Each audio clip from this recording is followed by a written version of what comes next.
Welcome back to House of a Thousand Books, a monthly horror book podcast. I'm Gabby, joined with SJ. In this episode, we're doing something a little different. Joining us is a special guest, the author of our June 2024 read, Red X, which received a House of a Thousand Books rating of 4.5 stars. He's also the author of The Bone Mother and his new co-written novel, The Butcher's Daughter, coming out in May 2025. David Demchuk. Hello, there we go. We have promoted the material. It's very exciting. My agent will be so happy. Yay. It's lovely to meet you both. And I've got to tell you, of course, I reached out to you because I was really enamored of your podcast. I always enjoy it when people talk about my work for fairly obvious reasons. But um, but I was really, I mean, it was interesting. It helped, I think, that there were five people, Mm. because it meant that you Mhm. could really go into some stuff in depth, and that there was a range of opinion and a range of emotional connection and a range of response that was really interesting to hear.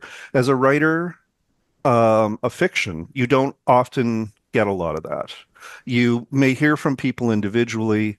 You may visit a book club and get sort of like a generic kind of response Mm. with individual questions. But, it was basically what I always suspected all along, which is it's easier to talk about a book when the writer is outside the room. So that was a really fun part of it. Um, I want to start by actually addressing a bunch of stuff that you touched on in the episode, in a way that I think will sort of set a context um, for the questions that you have for me.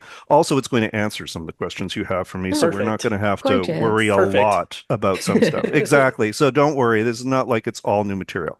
And I'm going to start in a weird place. I'm going to start with the influences because I Mm. don't often get to talk about that. And some of your viewers, listeners will be kind of surprised at what I say. So I'm David Demchuk. I am 62 years old. I was born and raised in Winnipeg, Manitoba. As we very briefly discussed earlier, I did not go to university. I am the last of the last of the last of the people who could do what I'm doing with only high school. As I mentioned, it was great high school. It was designed to get you into university, but I went, in fact, straight into the workforce.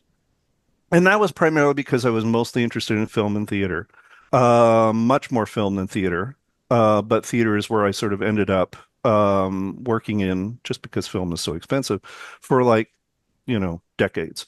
And so when I talk about my influences, a lot of them are film, and many more are film than like literature, which is not something you would expect.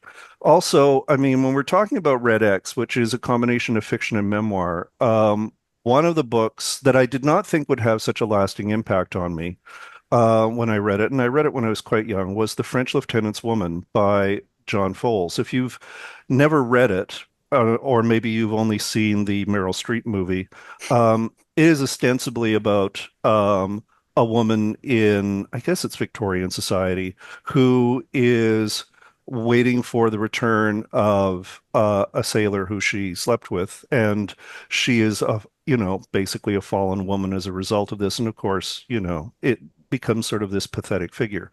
What's interesting in the novel is that interpolated just matter of factly, like next paragraph, two paragraphs down, three paragraphs down, um, is factual information about the status of women in Victorian England at the time.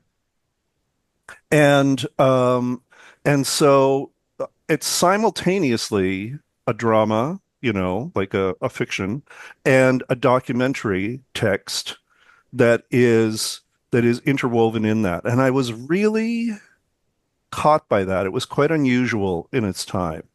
And I didn't think it would stick with me, but clearly it was something that that that just continued to live in the back of my head. Then there are, count them, three French films. Two of them are from Quebec. and one of them Okay. is from France. Hmm. They left a major mark on me. One is called Mourir à tue-tête, which is, I mean, literally, it's a scream in the head. But if you look it up, I think it's called A Scream from Silence in English. Mm. And it is a film about a woman who is sexually assaulted horribly and has to pull herself back together in the aftermath. Um, However, at the same time, the editor of the film keeps stopping it to turn to the director and discuss things that are going on in the film, discuss social realities that have created this situation for this character. So you have, in that way, an Mm. interplay between documentary and drama. It's a very, I mean, it's grueling. It's a really grueling film, but Mhm. it was so well done and had a huge impact. Um, People outside of Canada may not know of what was known as the October Crisis, which was when in the 70s there was a group in Quebec of what were characterized as violent separatist militants who wanted Quebec to separate from the rest of the country. Um, there's a film about the experience of the mass arrests of people during that period called Les Ordres or The Orders. And a powerful film, very moving film, very interesting part of our history. The thing that was really incredible for me was they would start by introducing an actor who would sit in front of the camera and say, my name is Micheline Langto, and I'm playing the character of Annie. And, and then she would say, Annie is this kind of person. She has this kind of upbringing. She's in the city for this reason. She has this kind of job, and on this day she was arrested. And then you would go into her story. Mm. Several of the actors did this. They were the major characters. And I thought, that is just a fantastic technique. I really loved it. And then Mon Oncle d'Amérique is an Alain Resnais film, and it is about um, the way that people behave in general with each other and interact with each other, and in particular in the workplace. And it juxtaposes the drama of people who are going through challenging or difficult relationships or issues in the workplace. Um, Juxtaposed with rats in a maze and juxtaposed with a guy who is a scientist who's explaining, what's going on behind their behavior. So again, you have that combination of Mm. drama and documentary. It's Hmm. quite funny. It has a bit of a dark edge, but is really interesting. And then the last one is a documentary that was made near where I am. I think it was in Nova Scotia by a filmmaker named John Brett. It was called Island Memories. This is a Canadian independent film from many years ago. And it was basically him going back to an area of the country where his grandmother lived. And of course, the house is gone.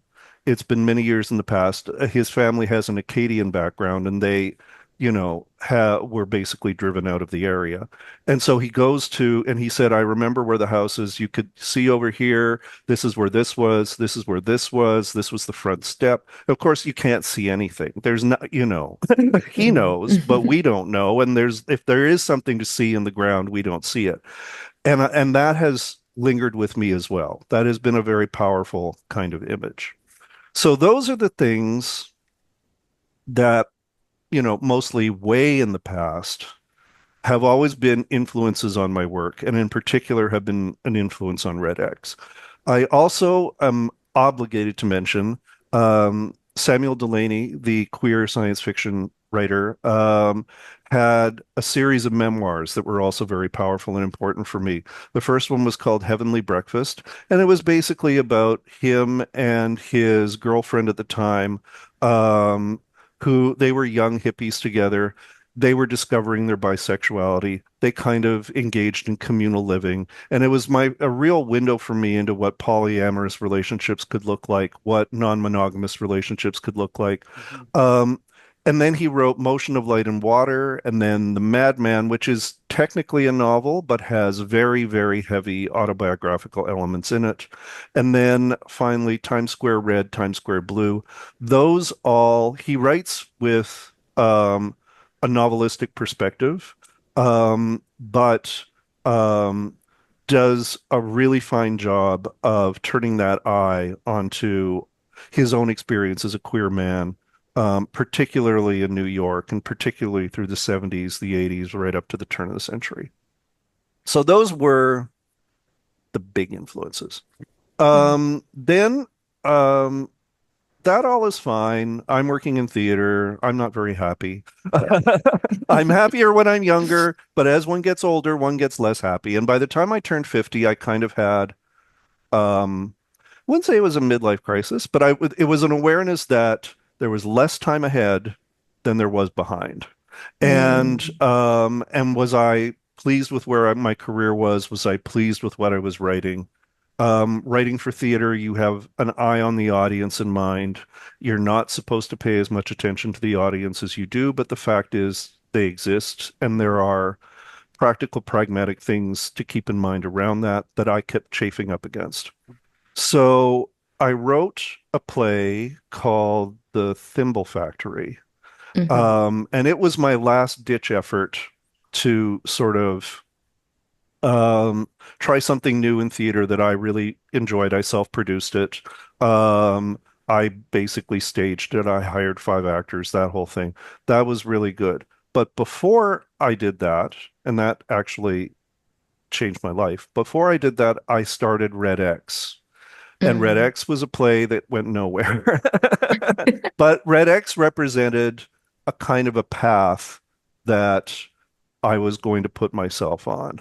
And we'll get back to what Red X was like in a minute. But The Bone Mother was an interesting experience. Um, a friend of mine came to see it. I turned to him. He was a published novelist, Tony Burgess, the author of Pontypool Changes Everything. And I asked him if he thought it could be a book, and he said yes. And I asked him if he would speak to his publisher about whether or not it would work. And ultimately, they said yes. And ultimately, it was not just published, but a successful book, an award-winning book. And it really like completely changed my career. Wow. And then required me to write something else. And it was clear that this, I mean, I wouldn't have said so at the time, but it was clear that this was the break from theater. And this was the break Mm. from the expectations I was putting on myself within theater. Um, and I did the thing that a lot of people do, which was I went back into the drawer to see what else I had and whether there was something else that could be adapted from the stage into a book. And the thing I had was Red X. Now, as you guys know, I started Red X as a play in 2014, and I did it because there had been several um, reasonably well publicized disappearances of queer men in the downtown Toronto area. This was These 3 men were a new phenomenon, but the phenomenon of disappearing queer men in large urban centers is not new, Mm. and has been going on really for decades. And one could argue um, for as long as we've had cities and as long as we've had queer men. Um, and that was the impetus for my wanting to explore it as a phenomenon, less than exploring these 3 people. By the time I returned to it to think about whether it could be a book, more people had disappeared. Um, and and that was uncomfortable. And it meant that for sure I was going to be changing my approach in how I wrote about it, because these are actual people with actual lives. Mm. And I didn't want to write, a novel about the failure of a system, overtly, the novel of a failure of a system to identify what was going on in this specific situation. I have done journalism, but I am not a practicing journalist. So I decided that I was going to do it in a fictional form and I was going to do it in a fantastical form. Mm. And then a friend of mine disappeared. And many of us were quite convinced because he didn't fit the profile of the other people who had disappeared. I had thought there had been some sort of misadventure. He was the kind of person who, if he was walking along the ravine and he saw a dog down at the bottom of it whose, like, leash was, around a tree or something, he would fully break his ankle to go down and rescue the dog. He was that kind of guy. And so for a long time I thought this was what has happened. This is why he's vanished, or some other sort of thing has occurred. It never occurred to me he had been murdered, and it never occurred to me that he had been murdered by the same person who'd murdered the other people. Once that became clear, um, it was a total shock to all of us. And in fact, I turned to my friend Ing Wong Ward, who was a journalist at the time, and I said, I can't write this book. I have to stop. And she said, what are you talking about? I said, it's meant to be a fiction about a circumstance like this. Now it's about somebody who's in my life. And she said, well, Mm. now you have to write it, which I thought was really mean of her.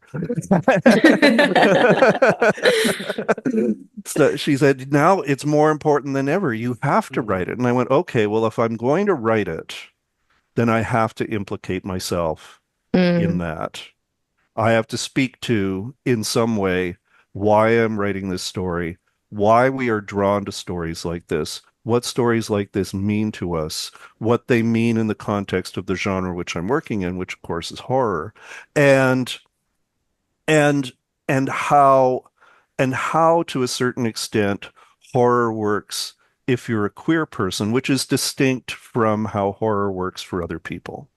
And I would argue that's true for anyone in any sort of like marginalized um, sort of group because in so many ways, different marginalized groups find themselves as being victims in horror, as being villains in horror, as being, fools or caricatures, and that needed to be grappled with. So that it took a lot of thinking, as it should.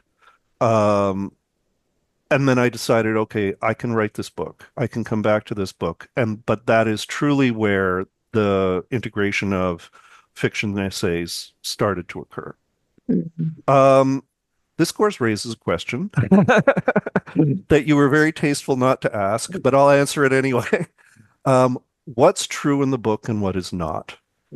The stuff that is about me until the point where until the point where I'm like corresponding on Facebook with Mhm. fictional characters. Up until that point, the stuff that is about me is 99.999% true. My Mm. relationship with Wow. my mother, my hypokalemia, my my perspectives on horror, my life in the queer community, those Mm. things are all absolutely 100% true. There's one scene where I fudged it with what I thought of as artistic license. There is a scene where I go with my father to the graveyard in Sandy Lake, to where my grandparents and my uncles are buried, and there's a dog there. There was no dog there. I Mm. have gone with my father, had gone with my father to that graveyard. I had in fact visited those graves. I needed a moment with the dog. I needed the dog to come in because of where it was elsewhere. But the other scenes, including the scene from my childhood with the neighbor's dog who ran off and got that was real. Uh-huh. All that Wow. stuff is real. The thing about my being at my grandmother's house and waking up paralyzed, that entire thing is real. Uh-huh. We were Oh my So just we were just talking about that scene before you came on, actually. I'll bet you were. Absolutely, absolutely true. And as I indicate in the book, there was a long period. Like that was when I was 12. I was not Mhm. diagnosed with hypokalemia until I was 40. And Wow. Oh Wow. my yeah. God. And basically, I mean, it's a genetic neuromuscular disorder. It is it is either in your I wish I knew more about this, but it is either in your A channel or your C channel.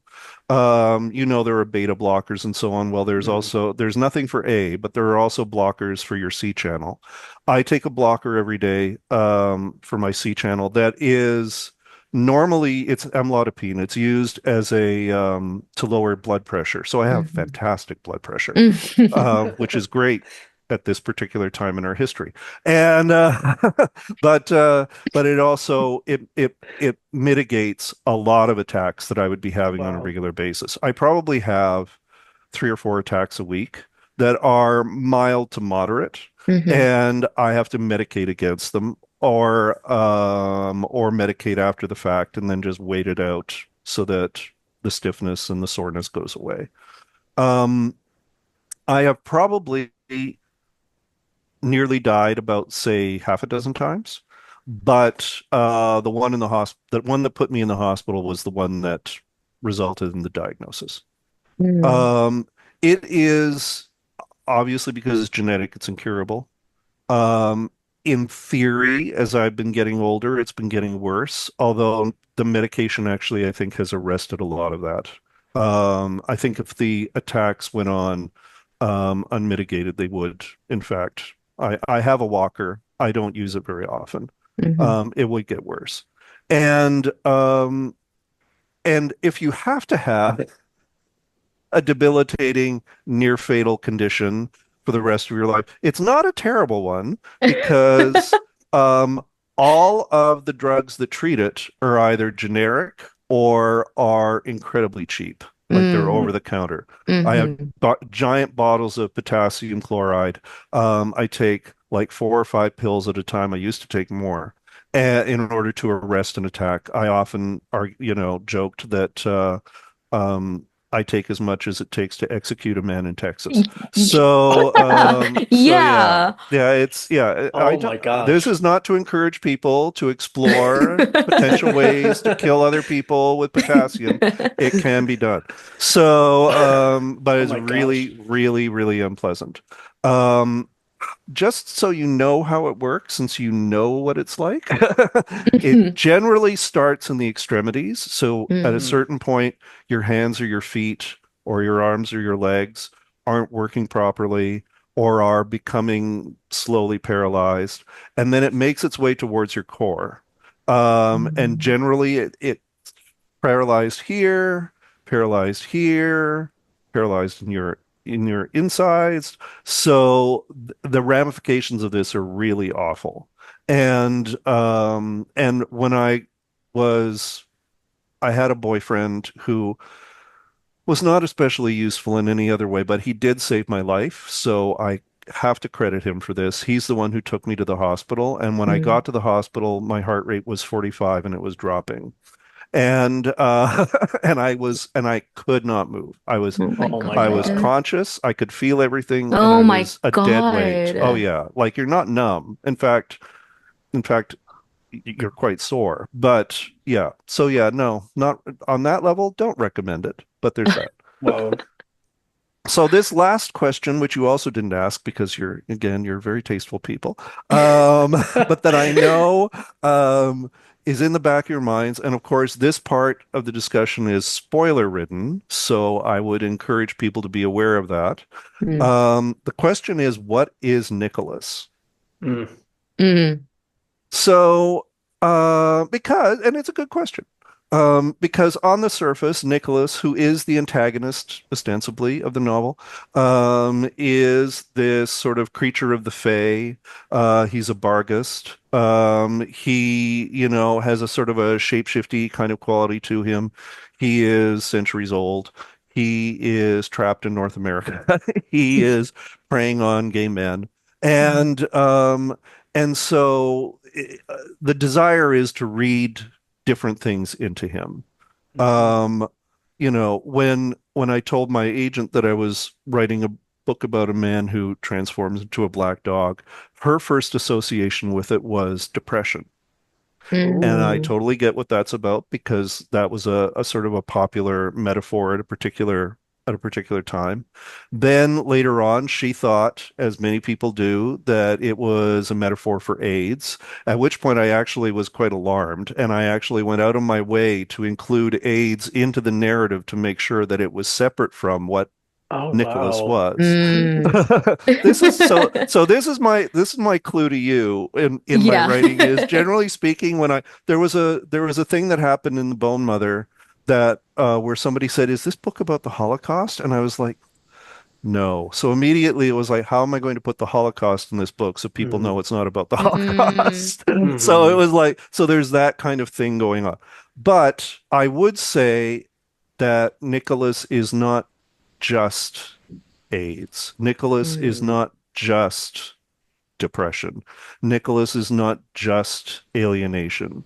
If anything, he is all of the things that feed into the creation and sustenance of systemic homophobia Hmm. and systemic and cultural alienation of queer people that make them vulnerable to the kind of creature that he is.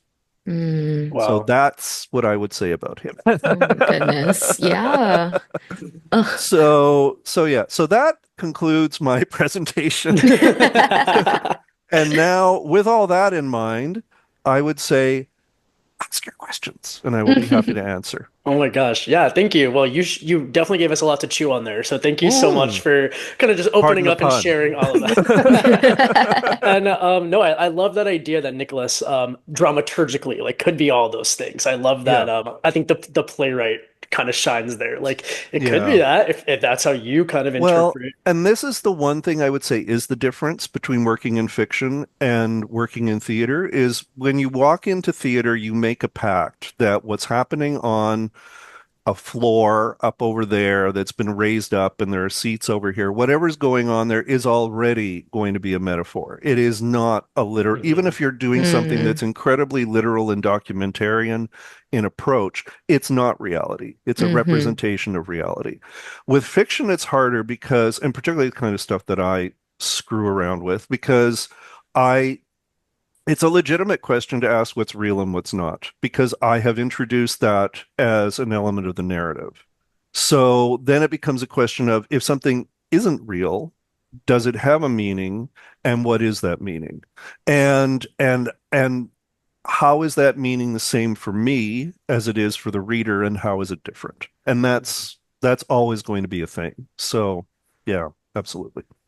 Yeah, the perfect book to discuss in any book club for all you out there who To need lose something your minds. because yeah, as you mentioned, like that was one of our biggest points of discussion. It was really there are five of us with very different backgrounds, so we all kind of felt very strongly about what we what we thought Sure. was to be correct. So that created just a really fun space for us to chit chat about. But like I mentioned, you shared a lot, so I kind of want to back up a little bit. First of all, Go just ahead. thank you for sharing your story. I mean, as a like young queer person, we don't have a lot of kind of some of those firsthand accounts of like what it was like and to be kind of on the front lines of that. So just thank you for inserting yourself into the story in the way that you did. I know like for myself, I found that really meaningful and impactful and something I still think about reflecting upon the reading experience. So just thank you. Thank you for kind of bearing your soul in that way that you did. Well, you're very welcome. I wish there were more people of my generation around to do the same. Yeah. So, unfortunately, I feel a need to, where possible and where my feeble memory will allow, share those kinds of stories because that kind of experience, I mean, there's a limited amount of it available, and Absolutely. certainly among living authors. So, Absolutely.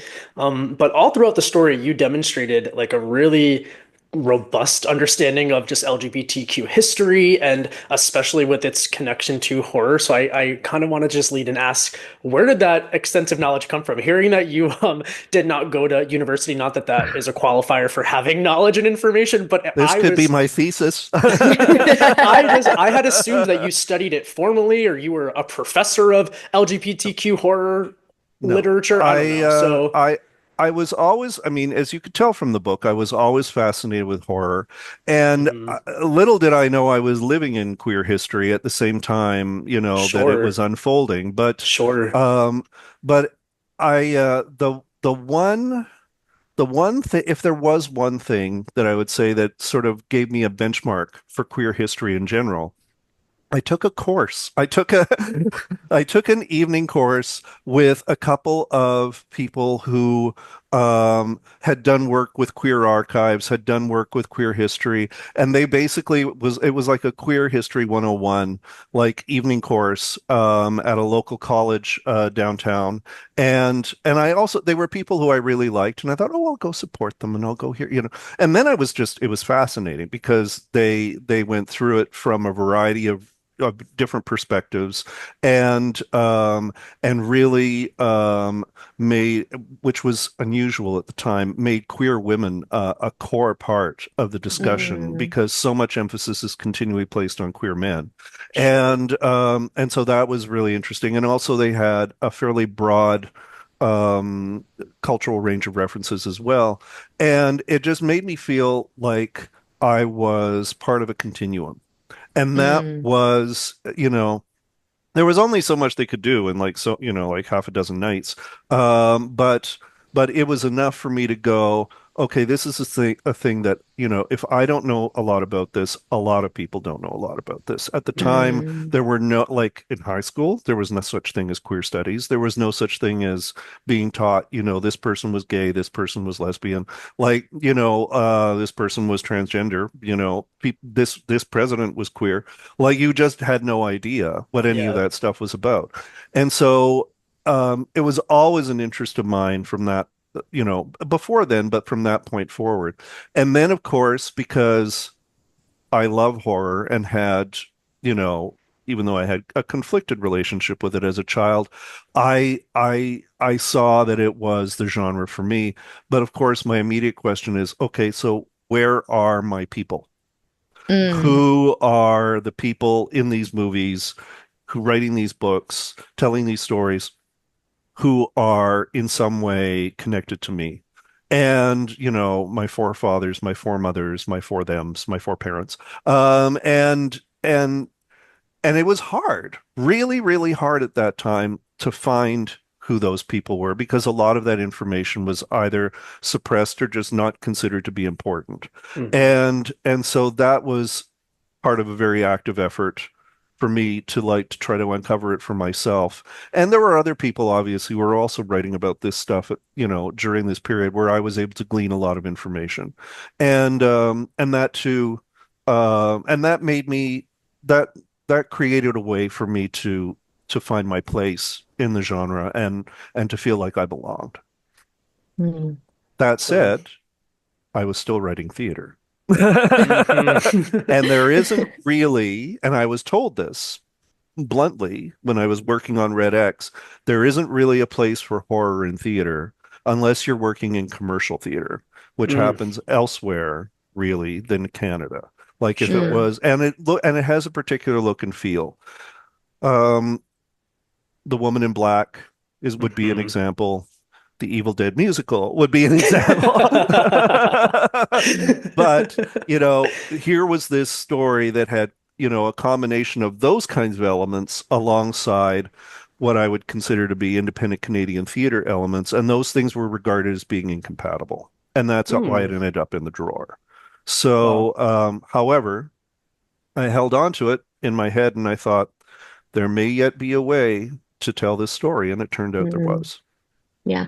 So I want to ask you a quick question more about Sure. the writing process of Red X. So you touched on it a little bit, how you had to take a step back once it became a little too personal. Yeah. How did it feel writing basically like a half memoir? You said 99.9% of it is Mhm. true for your life.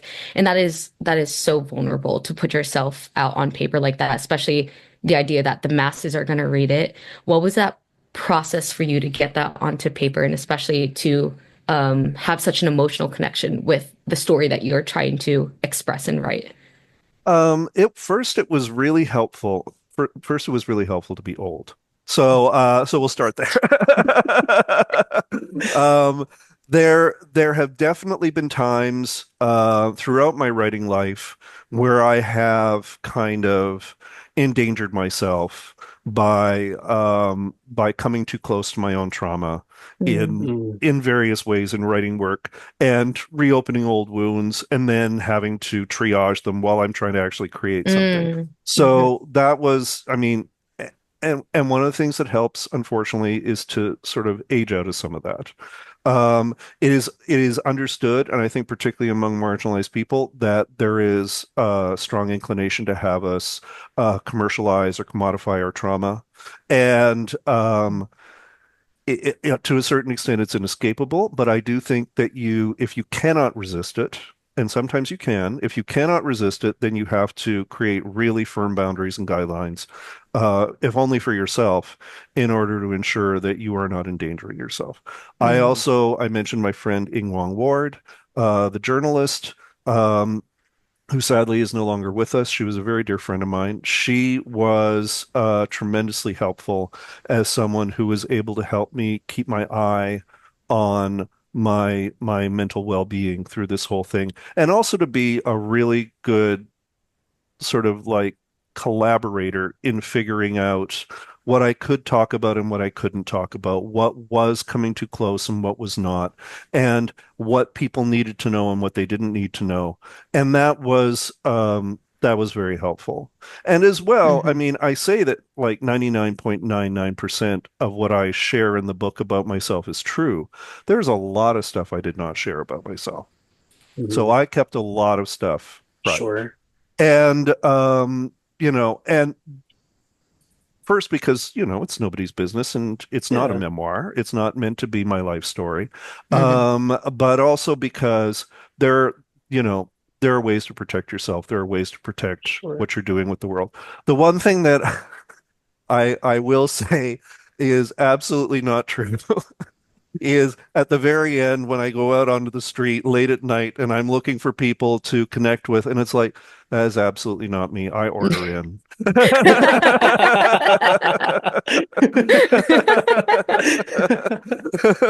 I'm like, nee, nee, nee, nee, nee. Yeah. However, That's it was a good awesome. ending. It was. It was a fantastic ending.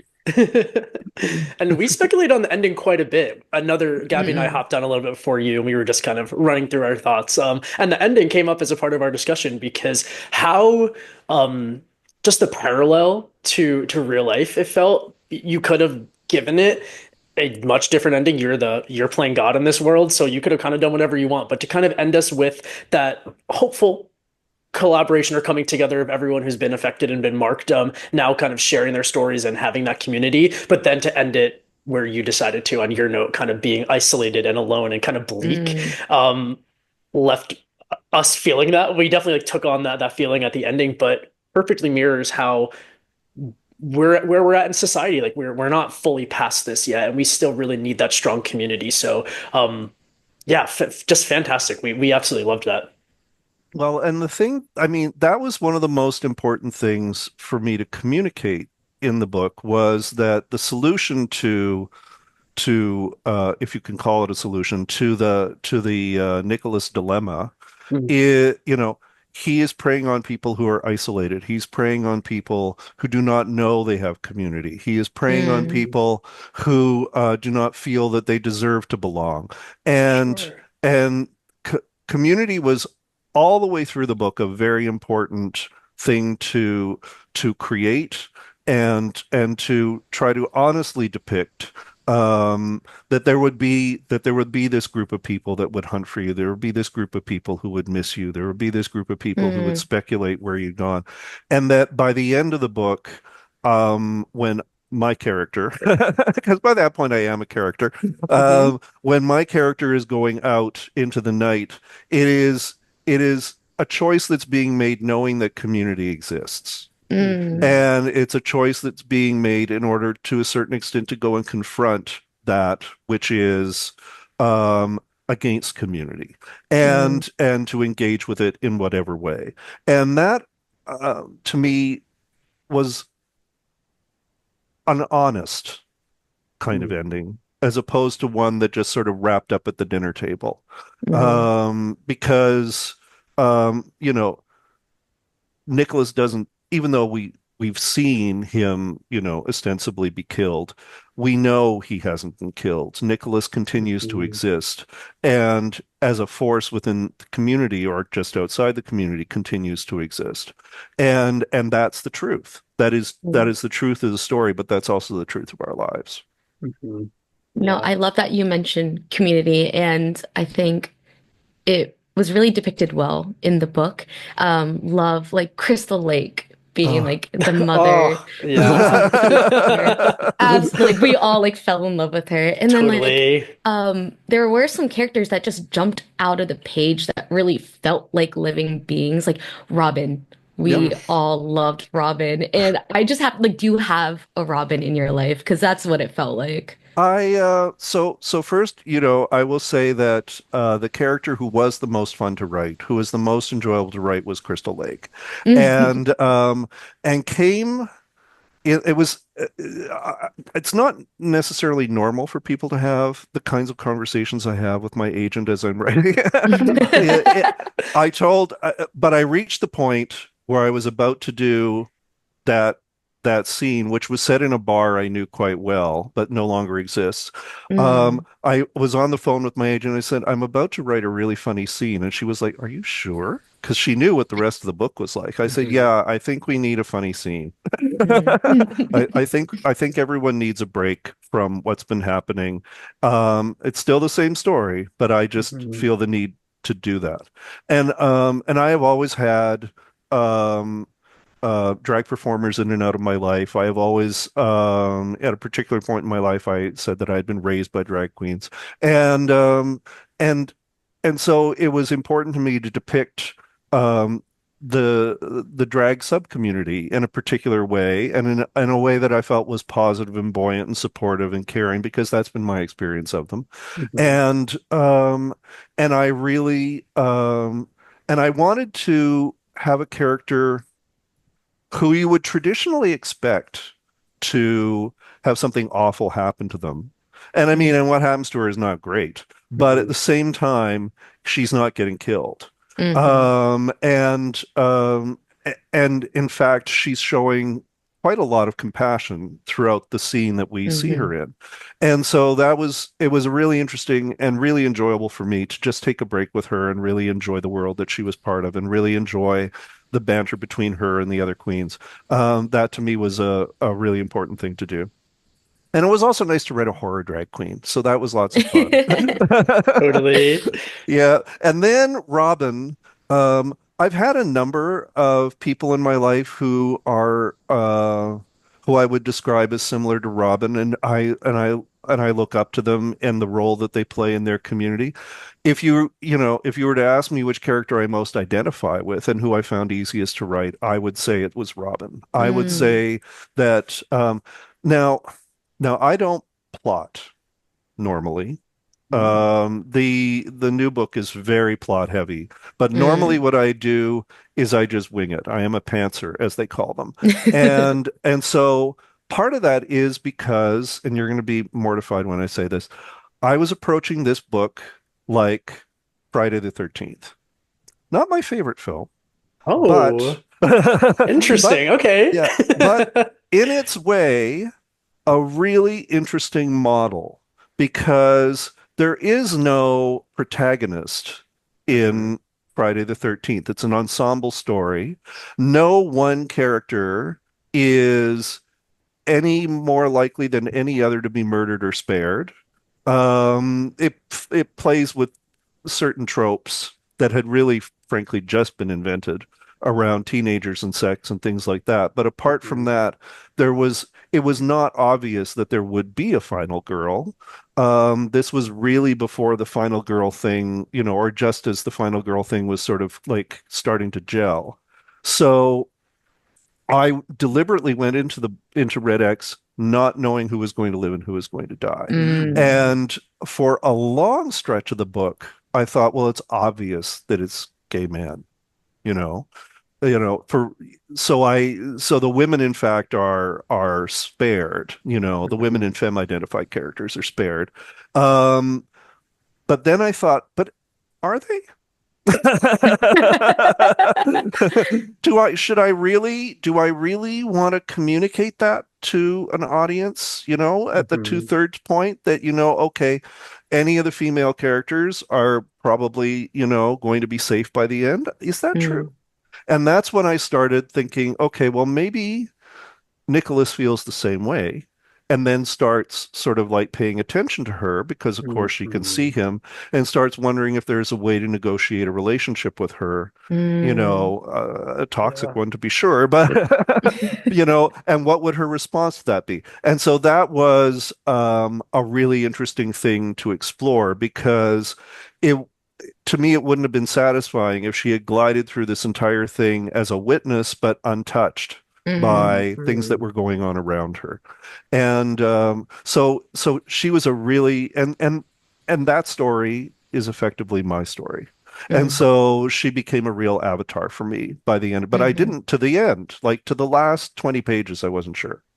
I Wow. Oh. honestly wasn't sure. Okay. And the one person, I mean, the one person who I knew I wasn't going to kill is Salem Mm. because there's been a lot of fridging of trans women in horror, and there was Sure. no need for Mm, that to happen here. mhm, But I mean, the as I was getting into the final 40 or 50 pages, we had the dog in the graveyard with all the other dogs, and and Salem escaping, and was it Salem or Robin? It was one of them escaping, and the whole time I was in tears because I was like, "Am I killing this dog? Am I killing this dog? Is this dog going to die?" And when I found a way to keep the dog alive, I was sobbing.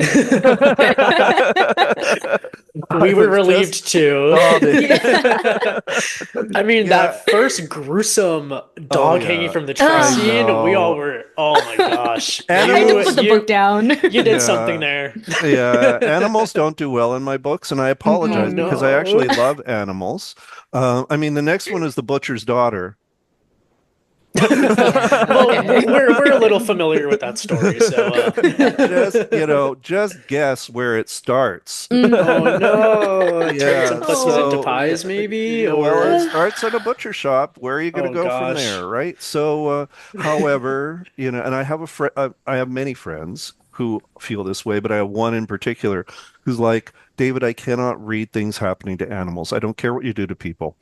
I feel the same No, that's way. I SJ. feel That's the SJ same for way. sure. Kill all the people. They deserve And it. so But the I actually puppies? end up like annotating the book, putting little like post-its where things have Oh. just Oh know what no. happens here. You just have to, Oh, I want to see that annotation. Oh my gosh. Oh my Kind of keeping in the God. conversation though of characters, we talked about Sure. all the fun characters, which was obviously the easier part. I just need to know, how was it writing from the perspective of the police? Because Oof. Mm. those scenes, I think, are the really gruesome, again, for me, who felt very close and personal to the story.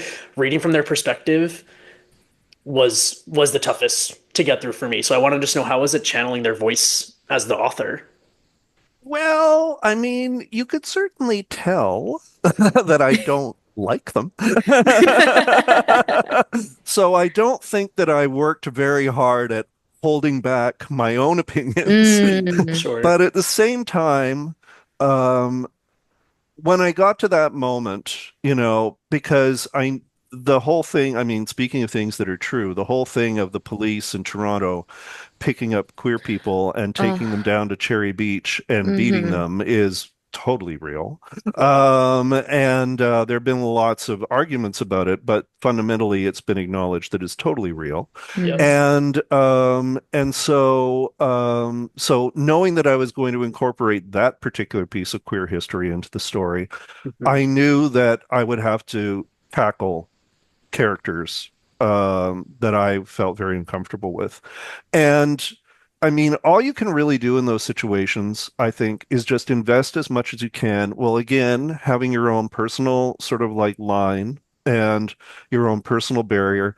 It is also a scene which has an off-screen sexual assault, which itself was really, and murder, let's be real, which Yeah. was really, really hard to write and hard to Mm, contemplate. And at the same time, I was like, is it too much?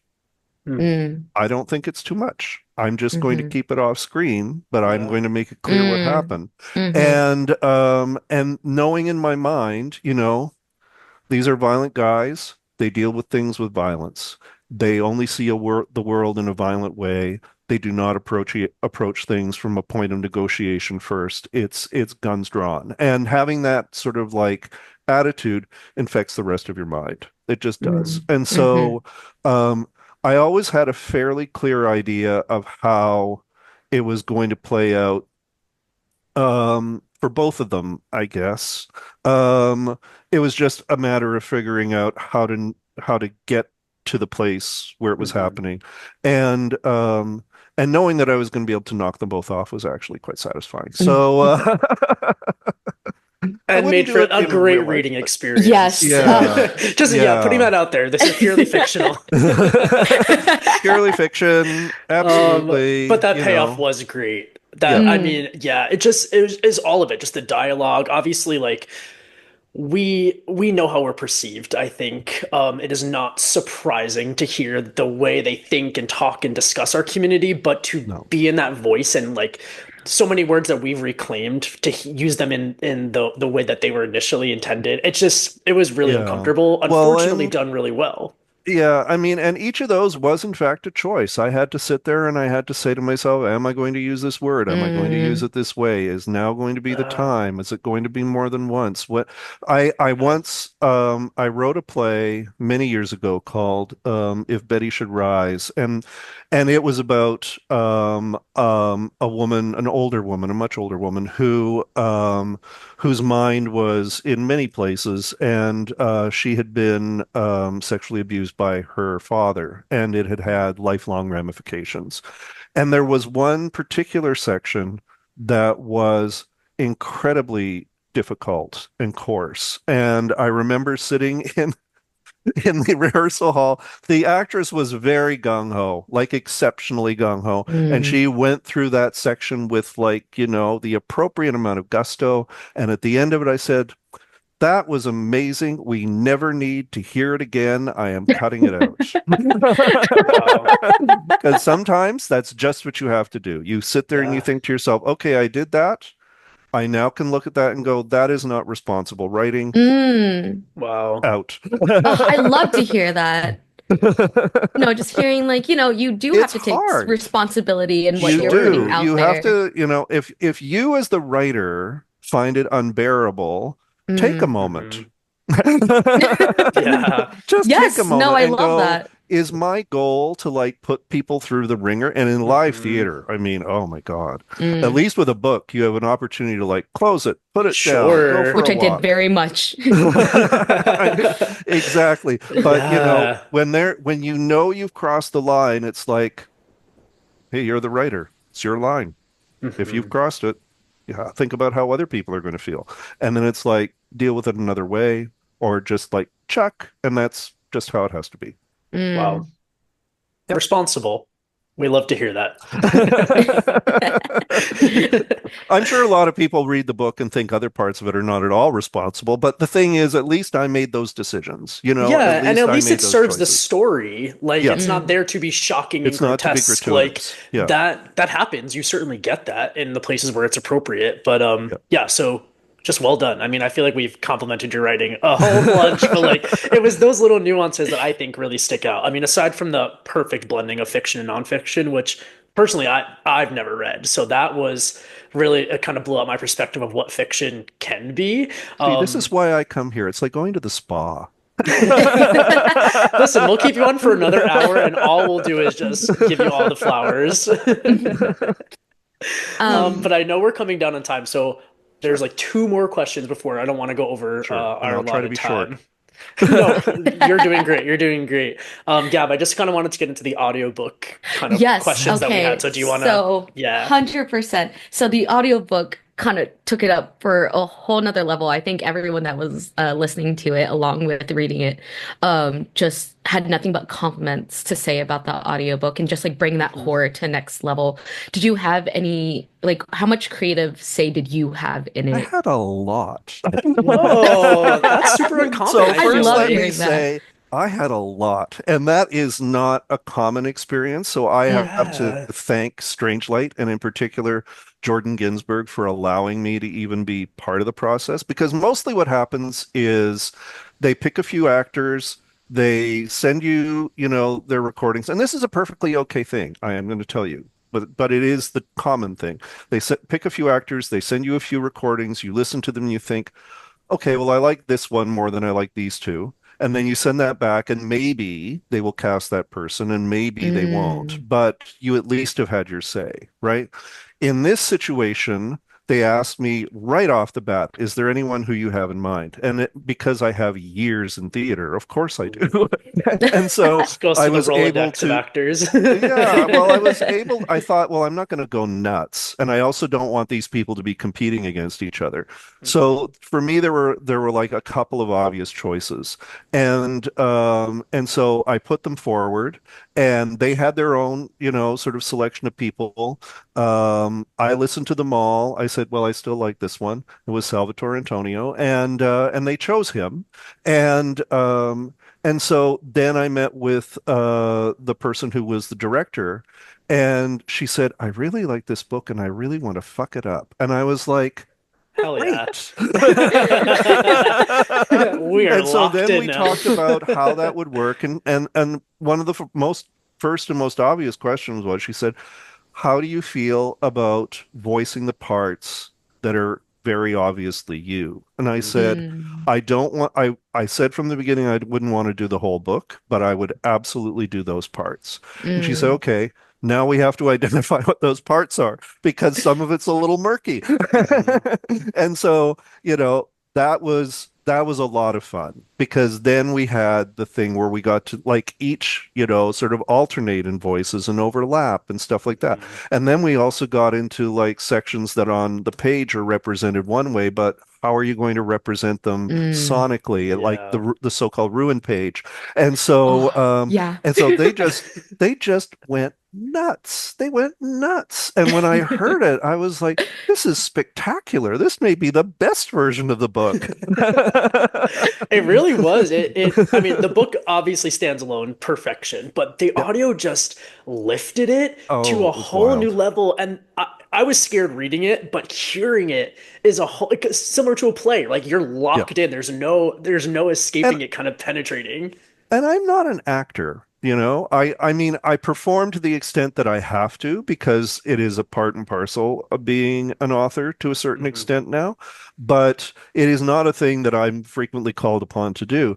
And of course, also, it was the pandemic, and so Mm. then it Yeah. was like they had to secure a studio. The studio had to be sterilized. I could not be in the room with one person. There was this whole sort of, so that too gave it, and of course, outside the studio, like the city was a ghost town. Mhm. So the whole thing had a very eerie feel to start with. Mm. And then you're reading the stuff and you're thinking, oh God, this is just going to play with people's minds. What am I doing? Yeah. And Salvatore too was like, holy cow, the stuff that I'm being expected to read. And Yeah. it's like, I yeah, bet. I Yeah. know, I know, and he was also really great because he was able to talk with me about accents and things like that are not Mm. immediately apparent on the page, but are things that he wanted to employ as part of his toolbox. And it was like, yes, absolutely. So like that kind of stuff was just amazing. It was an amazing experience. Yeah, for the I love audience that. too. I mean, it paid off. We had nothing but praise to share for the audiobook experience. Good. One more question before we get into our little wrap up here. We mentioned a whole ton about Red X beginning as a play, adapting into a novel format. Is there anything you could share that like maybe got cut or was changed to be more appropriate for the novel format from the Oh, well, I play? mean, it was quite different because, Okay, interesting. yeah, I mean, the idea behind it was that there is this queer theater in Toronto called Buddies in Bad Times, and they have a space at the corner of I guess it's more or less Young and Wood, which is right on the edge of the area where Alexander Wood lived. That Wow. area that was known as Molly Wood's Bush, it Hmm. was Hmm. part of that. And so the idea was that in fact it was sort of an environmental situational piece where you went in knowing that this piece, of theater was originally set in these woods. And so this creature Wow. Oh, lived essentially under the theater. And that's so meta. That is so Are meta. you kidding me?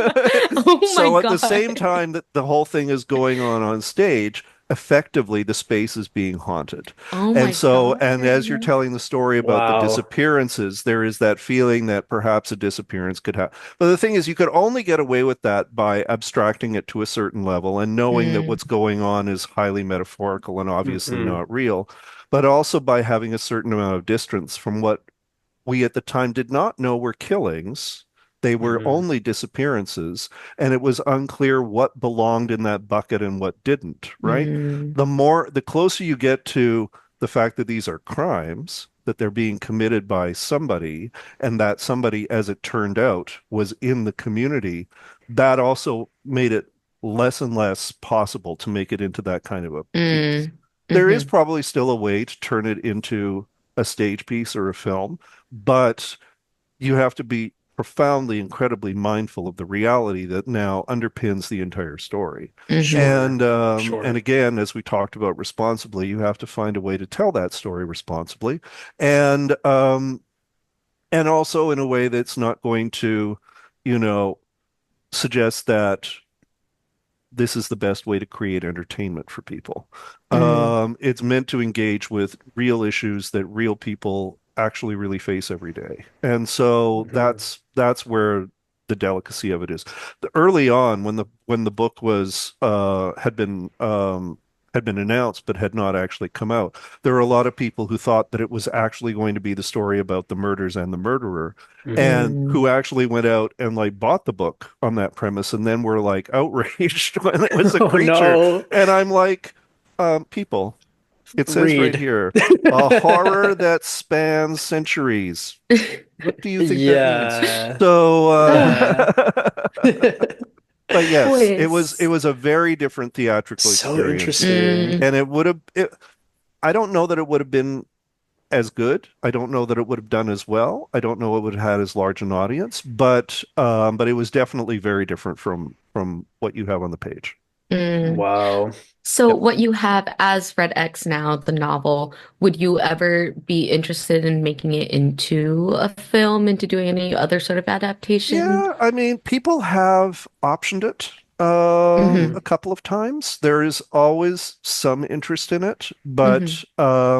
and so I'm not against it. I think it would make more sense as a TV miniseries than Mm, Oh, it would as oh, anything else. totally. yes. Um, but and much like the things that I described as my influences, I mean, I think there's even a way to do it in a sort of a docudrama kind of way. Hmm. Hmm. Limiting a certain temptation to go into the real story with a heavy hand. But Hmm. Hmm. there are definitely ways to introduce elements of reality into it. I think that's definitely possible.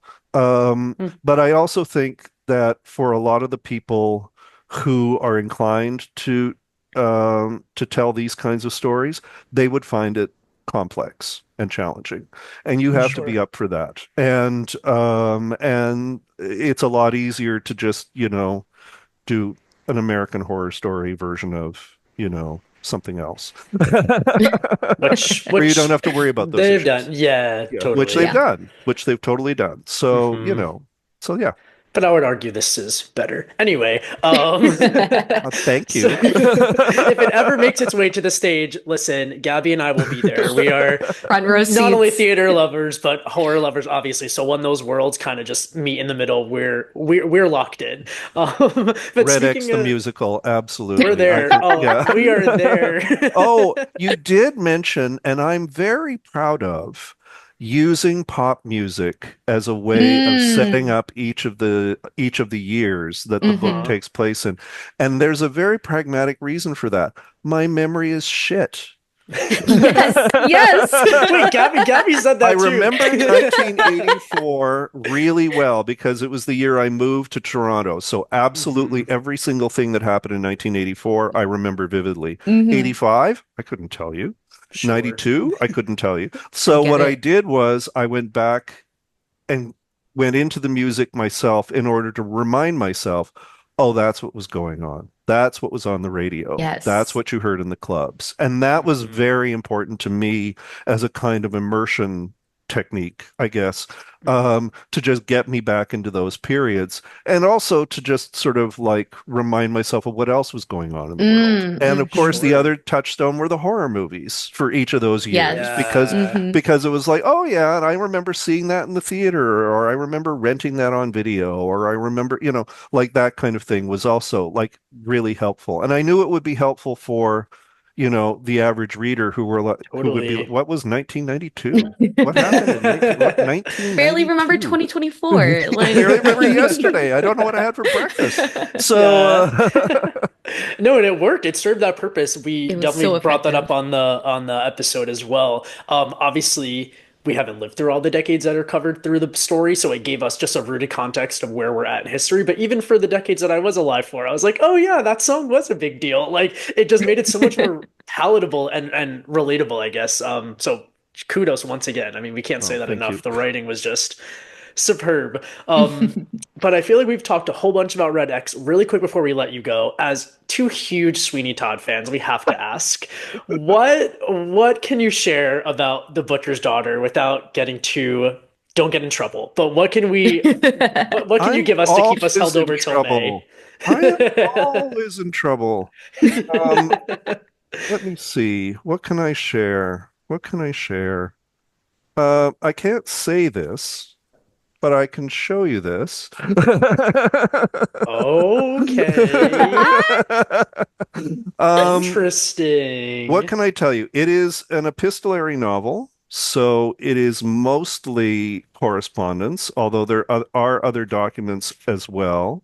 At a particular point, I might as well show you, there's a feather. Oh, Um, yeah.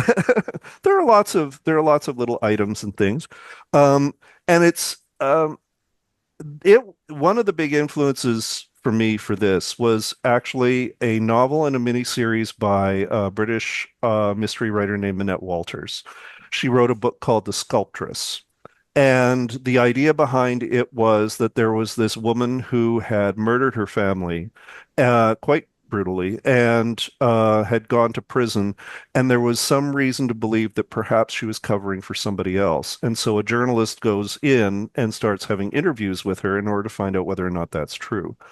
I always found that to be a really interesting dynamic. And there is no going into prison in this particular situation, but a journalist, a young female journalist, which at the time was quite pioneering, um, who is basically on a beat where she is talking about, what's happening with the poor in the city and what's happening, with women's rights and things like that. Instead, becomes aware of the fact that there is a woman in a priory who may be imprisoned there, who might be the notorious Mrs. Lovett, and so begins a correspondence with her. And for a chunk of the book, it's like, well, maybe I am and maybe I'm not. And uses that as the pretext to tell her life story, starting in the So butcher shop cool. when she was a child and Mm. ending up where she is now. And it would be a tragic disappointment if, like, she wasn't. So obviously she is. Spoilers.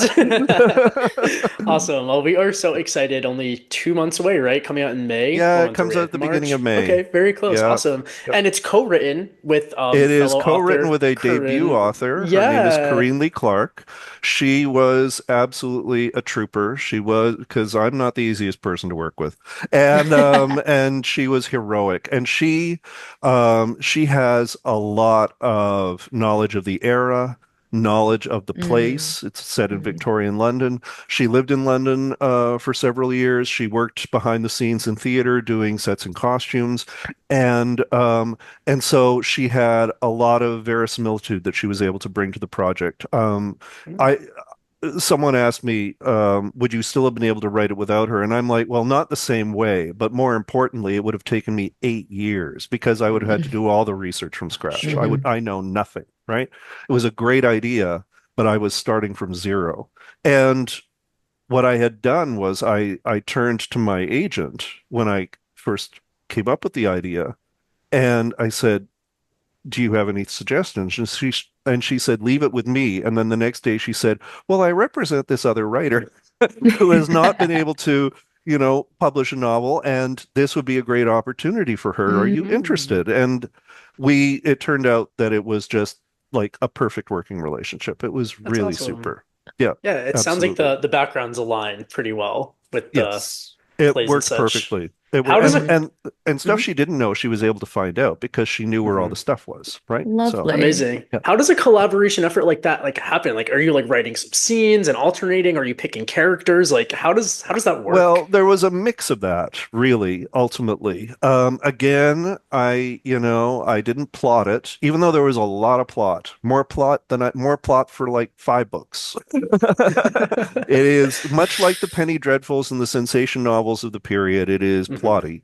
Mm. But I we kind of discussed you know, areas of Victorian culture and Victorian life that we wanted to explore, particular situations, settings, and so on.